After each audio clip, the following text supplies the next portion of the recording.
After this, there was a feast of the Jews, and the Jews went up to Jerusalem. Now there is in Jerusalem a sheep gate, by the sheep gate a pool, in Aramaic called Bethesda, which has 5 roofed colonnades.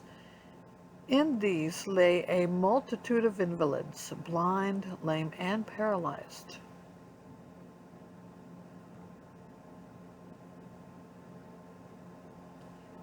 Waiting for the moving of the water.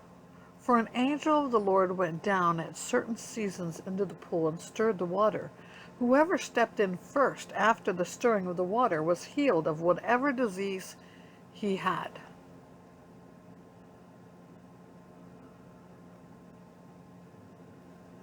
One man was there who had been an invalid for 38 years. When Jesus saw him lying there and knew that he had already been there a long time, he said to him, "Do you want to be healed?" The sick man answered him, "Sir, I have no one to put me into the pool when the water is stirred up, and while I am going, another steps down before me." Jesus said to him, "Get up, take up your bed, and walk." And at once the man was healed, and he took up his bed and walked. Now that day was the Sabbath. So the Jews said to the man who had been healed, "It is the Sabbath. It is not lawful for you to take up your bed." But he answered them, "The man who healed me, that man said to me, 'Take up your bed and walk.'" They asked him, "Who is the man who said to you, 'Take up your bed and walk'?"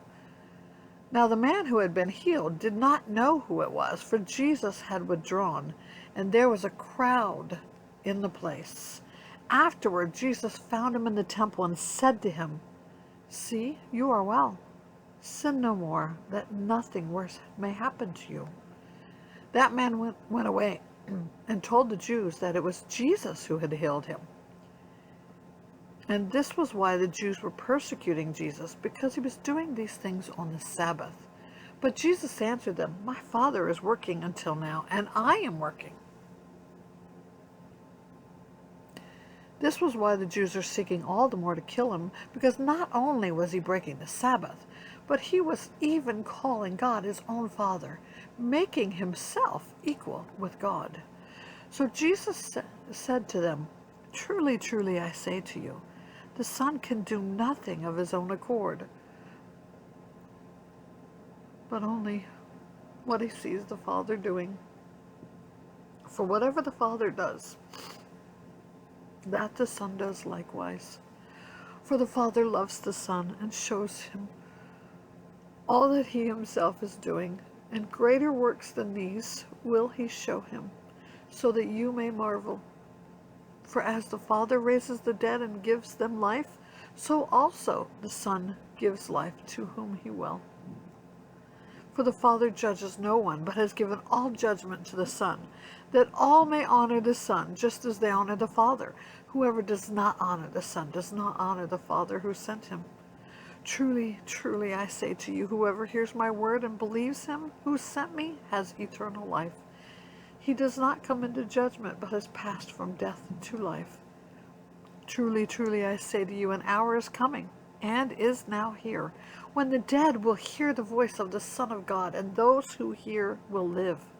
For as the Father has life in himself, so he has granted the Son also to have life in himself. And as he has given him authority to execute judgment, because he is the Son of Man. Do not marvel at this, for an hour is coming when all who are in the tombs will hear his voice and come out, and those who have done good to the resurrection of life, and those who have done evil to the resurrection of judgment. I can do nothing on my own. As I hear, I judge, and my judgment is just, because I seek not my own will, but the will of him who sent me. If I alone bear witness about myself, my testimony is not true.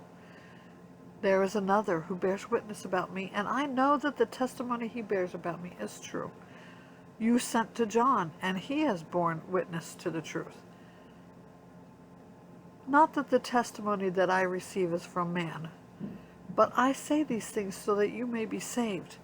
He was a burning and shining lamp, and you were willing to rejoice for a while in his light. But the testimony that I have is greater than that of John. For the works that the Father has given me to accomplish, the very works that I am doing, bear witness about me that the Father sent me. And the Father who sent me has himself borne witness about me. His voice you have never heard, his form you have never seen, and you do not have his word abiding in you, for you do not believe the one whom he has sent. You search the Scriptures because you think that in them you have eternal life, and it is they that bear witness about me. Yet you refuse to come to me that you may have life. I do not receive glory from people, but I know that you do not have the love of God within you. I have come in my Father's name, and you do not receive me. If another comes in his own name, you'll receive him. How can you believe when you receive glory from one another and do not seek the glory that comes from the only God? Do not think that I will accuse you to the Father. There is one who accuses you, Moses, on whom you have set your hope. For if you believed Moses, you would believe me, for he wrote of me. But if you do not believe his writings, how will you believe my words?